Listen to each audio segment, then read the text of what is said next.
If you're watching this video on YouTube, which you probably are, then you probably know who Mr. Beast is. But even if you're under a rock on YouTube, you might have supported him through his real-world business, Feastables. Mr. Beast launched his line of chocolate bars in January of 2022, and today is selling his bars at Walmart, 7-Elevens, and Speedways across the USA. This YouTuber brand might have already disrupted the industry, but is this shiny new thing a good thing?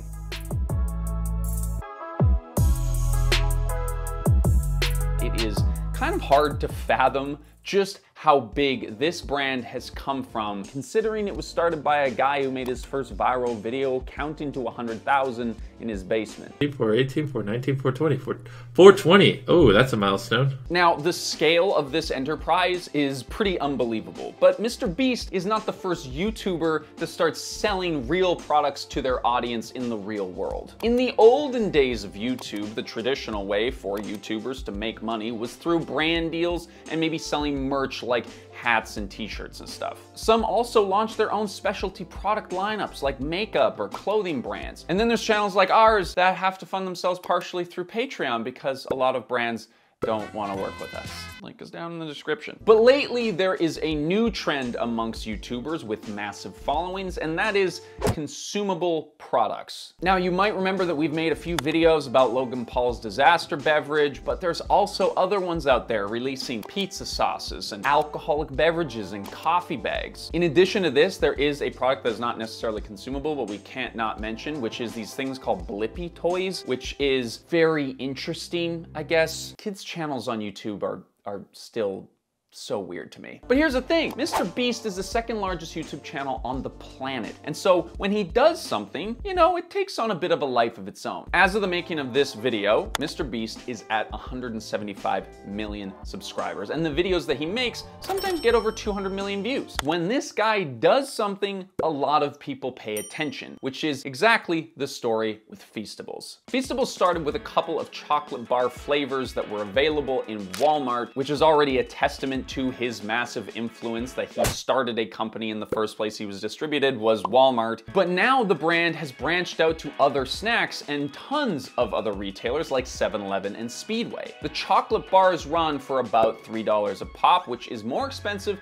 than the organic version of a Hershey's bar, but cheaper than the other brands that dominate the organic chocolate bar market like Alter Eco, Who, or Chocolove. So he's in a bit of this middle ground between premium and average, and so far it seems to be working. Mr. Beast has said that Feastables made over $10 million in its first couple months, which is enough to fund like 2 of his videos driving trains into giant pits or something. But you're probably wondering, why is a guy who makes weird videos on YouTube making chocolate bars? Well, it's because he's not actually making the chocolate bars here. To bring this brand to life, Mr. Beast enlisted the help of Jim Murray, who just so happens to be the former CEO of RX Bars, which are those super healthy, chewy things that you either love or really, really hate. According to Mr. Beast, there is a mission behind Feastables too. As someone who has had Crohn's disease, who has found it hard to find good snacks in the past, he wanted to release a chocolate bar that consumers could feel good about buying. The bars are gluten-free, and most of them have only a handful of ingredients, and he's got plant-based options too. And then when it came to the launch, Mr. Beast went all out in the way that only he can. He did millions of dollars worth of giveaways, he flew out 10 prize winners to compete for a chance to win a literal chocolate factory. Bro is straight up living in his own Willy Wonka era. Now, this larger-than-life presence online is how Mr. Beast has built his entire empire, and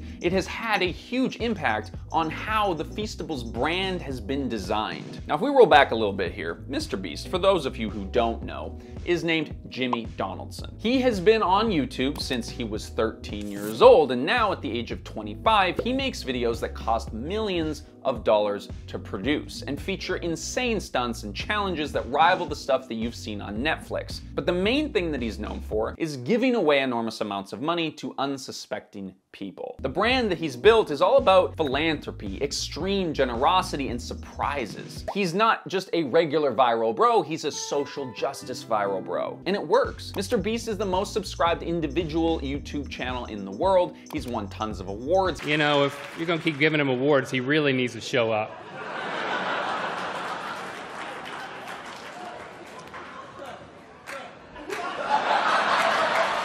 collaborated with huge brands and celebrities, and he's launched dozens of spin-off YouTube channels in multiple languages that feed into this whole Mr. Beast beast. Whether or not it was on purpose, Mr. Beast has branded himself as a champion for ethics and sustainability, weirdly. In 2019, he launched #TeamTrees, where he partnered with NASA engineer turned YouTuber Mark Rober to raise $20 million in donations to the Arbor Day Foundation. They partnered up again in 2021 with Team Seas when they raised $30 million for the Ocean Conservancy and Ocean Cleanup Foundations. He's even got an entire YouTube channel called Beast Philanthropy, which in all of his videos, it's just him making crazy donations to people in need. These were massive social media campaigns that raised an unbelievable amount of awareness and money for the causes that they were a part of. But with this whole ethical, environmental angle, Mr. Beast comes under a lot of scrutiny. He has become the symbol of performative charity, which is something that has taken over on TikTok and YouTube, of course. Basically, you film yourself doing something good for someone else, like giving a stranger or a homeless person 50 bucks, and then that person gives you a reaction that you then film and then post online to get people to clap and say, "You're such a great job for doing that and filming it." Now, however you feel about it, Mr. Beast does this just on a massive scale, and critics have labeled it charity and poverty, which is like, doesn't feel good when you say it that way. But then there's other people who just compare it to being a slightly more chaotic version of The Price is Right. However you feel about it, this image has an impact on how the Feastables brand has been built as a result. The Feastables brand had to fall in line with his better than average, doing the right thing kind of vibe. They are apparently ethically made, supposedly healthier than other chocolate bars. They're fighting the big chocolate industry that is Hershey's and Mars as the underdog. He has positioned Feastables as the ethical underdog of the chocolate world, and it's working. But these bars weren't invented because Mr. Beast wanted to make the chocolate industry better. He did it because he knew that he could make a lot of money doing it. Now, something that I found absolutely baffling is apparently Mr. Beast launched Feastables because it was literally one of the only ways that he could think of to keep funding his YouTube channel. He has apparently reached such a level of fame and high viewership that most brands cannot afford to sponsor his videos anymore because the cost of one video eats up like half of their yearly marketing budget. The pivot into products was a way for Mr. Beast to make money and keep investing millions per video so that he can compare a $1 vacation to a $250,000 vacation, which I haven't watched, but looks crazy. Now, we have to say that Mr. Beast did run into some quality issues with his consumable brand, Mr. Beast Burgers. Apparently, he's suing the ghost kitchens that provided the food for his company, and that's a whole other story that maybe we'll get into one day. The reviews on Mr. Beast bars are pretty mixed. Some chocolate lovers are big fans, while others say that it can no means replace the taste of a classic Hershey's bar. The reason being because it actually tastes more organic than a Hershey's bar, for example. Like, some people just like the plasticky fake chocolate flavor that today's mass-produced chocolate bars have. However, on the Feastables website, the brand commits to being slave-free. Crazy bit of an update here. When we wrote this, there was a page on their website that indicated this fact, but now it is no longer available. The chocolate industry in general is pretty notorious for its supply chain issues and child labor. Hershey's, Mars, and Nestle are known for all kinds of human rights violations in their production processes. So the message is that Feastables is trying to do things in a different way, whether or not we can confirm that right now. So this is where we get into the speculative part of the video, where I give you my opinion on this whole situation. This is a bit of a hot take here. I don't think that Jimmy is an inherently charitable person whose sole purpose in life is to make the world a better place, because if it was, he wouldn't be as successful as he is. But I do think that he has realized that helping others and helping the planet is a good way of keeping his business growing the way that it has. Think of the alternative here, right? If every video was just him spending shitloads of money to destroy a house or give away a Lamborghini, he would eventually come under criticism for the wastefulness of his videos and his brand wouldn't be as shiny. But he learned that if he gives away money to people in need, builds houses for the poor, cleans up the ocean, he builds a social capital that makes him more than just another guy with money. Feastables, despite not having his face photoshopped onto the package, is directly linked to his brand. Would you rather buy a chocolate bar from a faceless multinational conglomerate, or the guy who buried himself alive for 50 hours and helped a bunch of blind people see for the first time? This is like people buying Teslas because Elon Musk is the guy trying to save the world by inventing the electric car. Except that we saw how Elon Musk turned out, so maybe that's a cautionary tale. Oh man, it didn't go through. And similar to the Elon Musk fanboys, Mr. Beast's following is pretty devoted. This guy hired a private investigator in North Carolina. I have no context to find me. So my security went with the private investigator to meet him, and my security's just like, why the f are you here? Why are you trying to find Jimmy?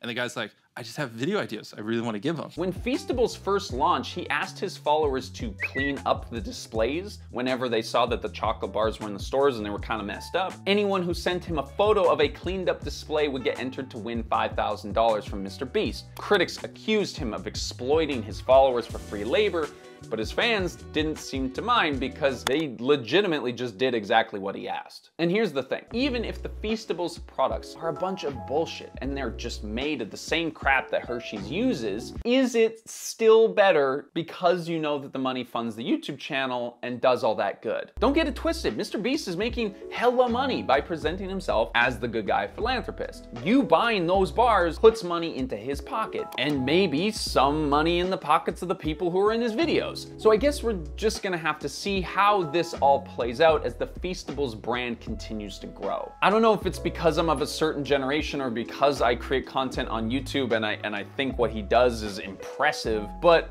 I'm on the side that, you know, Mr. Beast is probably better than the tycoons that preceded him. Maybe not as good as some of those more, you know, locally made granola couple with a bit of passion kind of brands, but if a Walmart is the only thing that's near you and you want to buy a better chocolate bar than Hershey's, Mr. Beast is probably your only option. If you're willing to spend a bit more money and get something that is really, truly high quality, there's a lot of other companies out there that are probably doing things even better. If you have eaten a Feastables bar, I would love to hear your perspective on its flavor profile. If you have seen other Mr. Beast products in the real world that you think we should cover, let us know down in the comments below. And if you like this video, make sure that you like it, literally, and subscribe. So we'll see you every single week for another upload.